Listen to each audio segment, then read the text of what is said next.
Welcome, Gerald. Tell us about your experience in Chile. Well, it was back in 2010, and I was on the 14th floor of the Crown Plaza Hotel, along with one of my colleagues. And 3:30 in the morning, things started shaking. And it was the worst earthquake they had over there in 100 years. So immediately, I was out of there. I just grabbed my pants and heading down the stairs.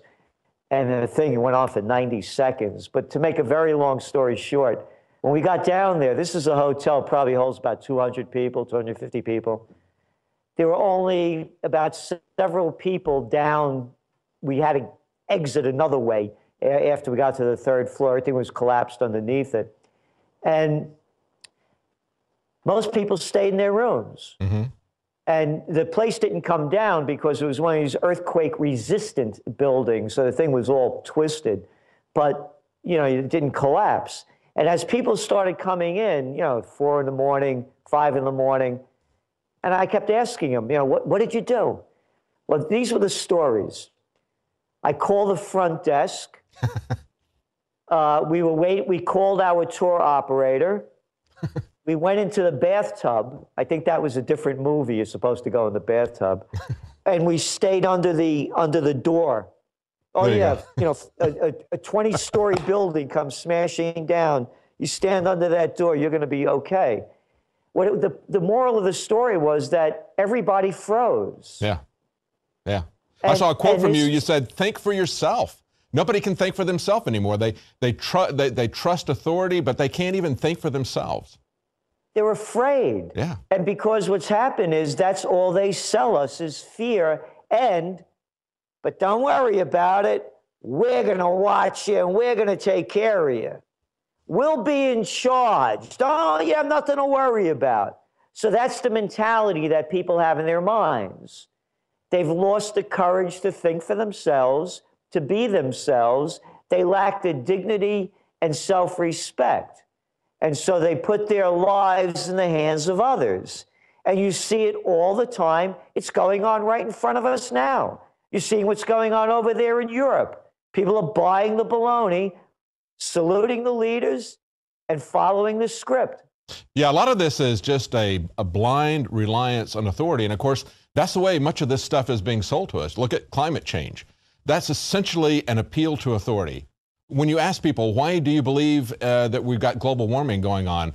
They'll basically cite some authorities who told them that it was happening. They can't look for themselves. They won't look at the data themselves. They won't step outside their room and look at the weather. And of course, if they bother to look at these models that they're using to project global warming, they'll see that for the little bit that we can look at, of course, these are such long-term models, you can't verify most of it, but the little bit that we can verify, we see their models are broken. They're not working, yet people will still buy that reliance on authority. We saw it with the Milgram experiments back in the 1960s. When the authorities told them to shock people, even to the point of death, they would do it unquestioningly. Yeah, so when Rob did that piece and how the people obediently behaved, it's even worse now. Think of how kids are growing up going to school. They're going to little prisons. Oh, you got absolutely. cops in school. You can't make this stuff up. Mm-hmm. Look, if I grew up now, if I was a little kid now, they'd have had me whacked out on Ritalin a long time ago. I'm serious. That's right. Oh, yeah, absolutely. Yeah. So what I'm saying is the whole culture now is so fearful. Every day is another day of fear. Think I'm making it up? Watch out. There's a guy up there in Ohio that was going to attack Washington, D.C.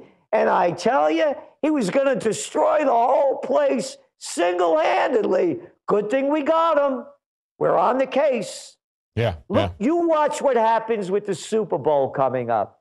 Mm-hmm. All we're going to hear about is the no-fly zones, all of these guys out there. Here comes they got all this armament. Oh, yeah, here comes a terrorist. Da, da, da, da. Oh, it's a 12-year-old kid.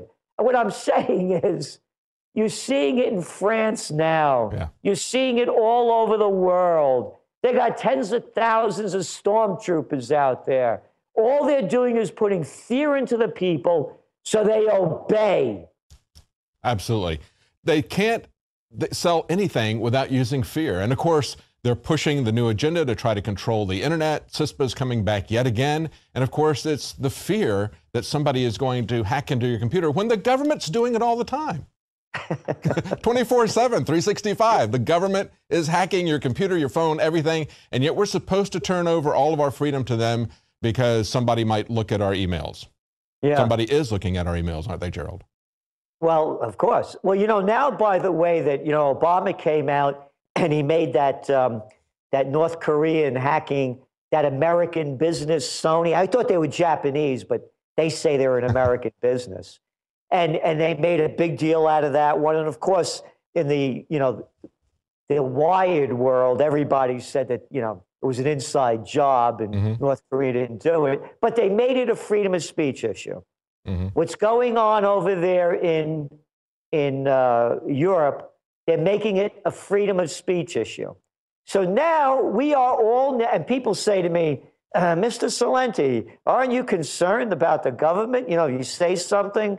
I said, no, I don't have to worry anymore. Obama said that it's a free speech issue. So now it's okay for me to say that the president of the United States is a fraud and a disgrace to this country, and so too is Congress. I don't have anything to worry about anymore. I could say it. So I just want to make that clear. So if anything happens to me, I doubt it, because the president said he's in favor of free speech. So my speech is, he's a disgrace, and so is Congress, that these are the people that are leading this country down. And what's going on around the world, by the way, put it all together. This has nothing to do with a couple of crazy guys killing 17 people or 20 people in France. It has nothing to do with the one guy in Ohio that was going to take over Washington. What they're doing now is they're setting us up for the takedown because the global markets are coming down. They're out of control. I'm seeing swings that I've never seen in my life before. The Dow's up 300, down 200. The oil is up 4%, down 5%. Day after day. You see what's going on over there with the Swiss franc now. They're no longer pegged to the euro because they know that Draghi over there is going to pull his QE stunt that everybody knows isn't going to work, that's devaluing the euro.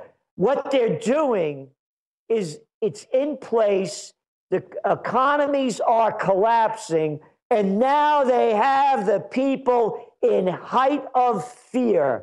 So when this thing goes down and people start taking to the streets, they don't have a chance. Look what's going on in Spain. The Podemos party, out of nowhere, they could win the election today. You look what's going on in Italy between the Five Star Movement and the Northern League. You look what's going on in every country in Europe, whether it's Germany, all of these UKIP in the UK, one party after another, they've had it. And now the people are ready to go to the streets as this economy is going to collapse. The euro is on its way out. It's getting slaughtered. And now they have the stormtroopers in place to keep you in your place. Absolutely. When you look at what happened with, you mentioned gold and volatility, that went up, or the Swiss franc went up 30% in 13 minutes. And of course, gold has been shooting up today as a commodity as well. But 30% in just 13 minutes. And you're talking about how they saw the quantitative easing for the euro coming, and they no longer can hold the line and hold the value down of the Swiss franc. They just can't afford to do it. That's a 30% jump in just 13 minutes. Yeah, the Swiss know what's going to happen. When they start this quantitative easing, buying government bonds and corporate crap.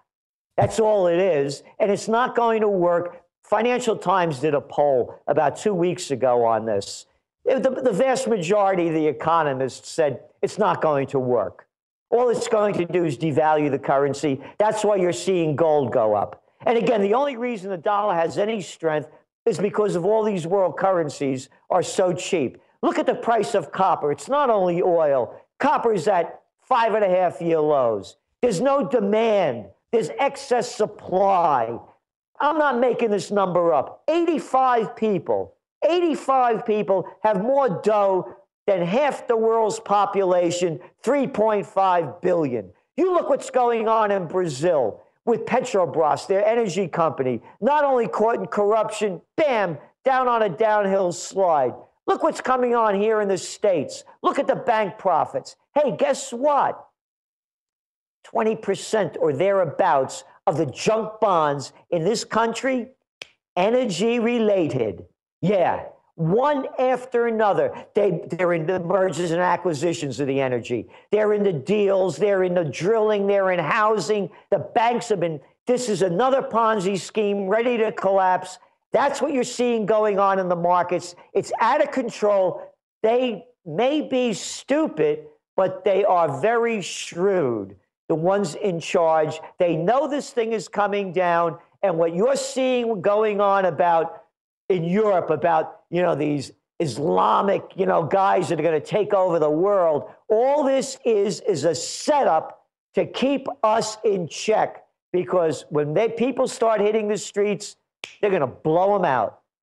We're almost out of time, Gerald, but I wanted to get your take. You were talking about how they're using free speech to sell this, but of course, when they had their unity march, they excluded the political party that had just won the European elections a few months ago. That was Le Pen's party.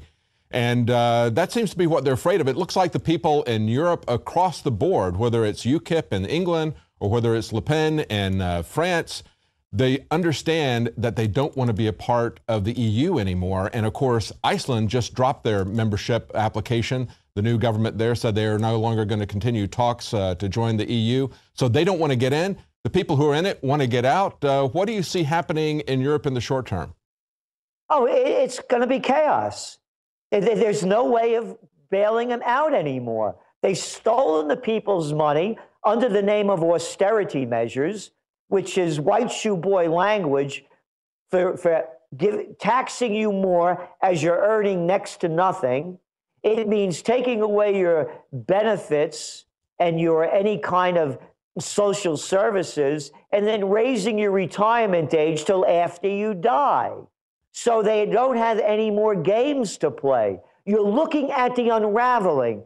I'm making this very clear, is that what they're doing with this whole thing about, the Islamic fundamentalists taking over the country is really a drill to really put the people in their place, because the soldiers are out on the streets and the police are armed to the teeth. They are not going to tolerate any dissent.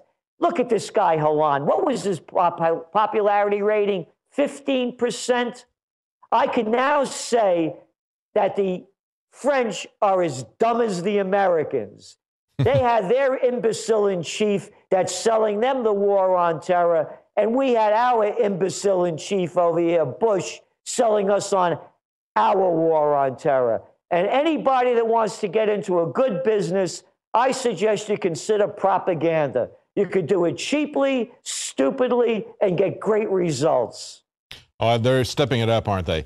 It's going to be interesting to see what happens in Europe. It's going to be interesting to see if the people can wake up and take control of their government or if it's already too late. Thank you for joining us, Gerald. It's trendsresearch.com, and you can get a subscription there to Trends Journal. You've got your 2015 forecast up there now. Yes, we do. We have also our conference is available, too. It's a 5.5-hour conference with all the trends of the year to come. Great. Now is the time to take a look at that, because there are some amazing trends, as you pointed out. Commodities are crashing, and I think really the thing that's driving this whole collapse in oil prices that people aren't talking about is just how weak the global economy is. So it looks like a serious year this year, not only deflation, but perhaps even depression.